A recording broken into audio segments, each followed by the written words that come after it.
ঘরে যা যা ছিল সেই সমস্ত দিয়ে একটা সবজি বানিয়ে নিয়েছি।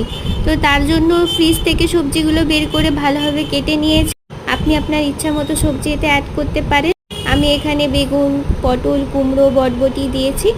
তারপর কড়াতে তেল গরম করে তাতে একটা মিডিয়াম সাইজ পেঁয়াজ বাটা দিয়েছি। তারপর তাতে একটা টমেটো বাটা দিলাম। এবার এটা ভালোভাবে কষবো। তেল বেরোতে শুরু করে দিয়েছে। এবার একটু আদা রসুন পেস্ট দিলাম। আবার এটা ভালোভাবে মিশিয়ে নিতে হবে।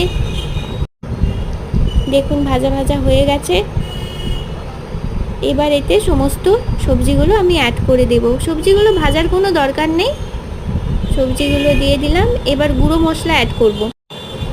লবণ, হলুদ গুঁড়ো, লঙ্কা গুঁড়ো, ধনে গুঁড়ো মিশিয়ে নেওয়ার পর এবার আমি জল অ্যাড করব। দিয়ে এটা ভালোভাবে নেড়ে চেড়ে ঢাকা দিয়ে দেবো সিদ্ধ হওয়ার জন্য। এটা ফুটতে শুরু করে দিয়েছে। দেখুন ফুটছে ভালোভাবে, হালকা সিদ্ধও হয়ে এসেছে। এবার আমি একটু চিনি দিয়ে দিলাম, স্বাদ মতো চিনি দেবেন। তারপর রুটির সাথে গরম গরম পরিবেশন করবেন।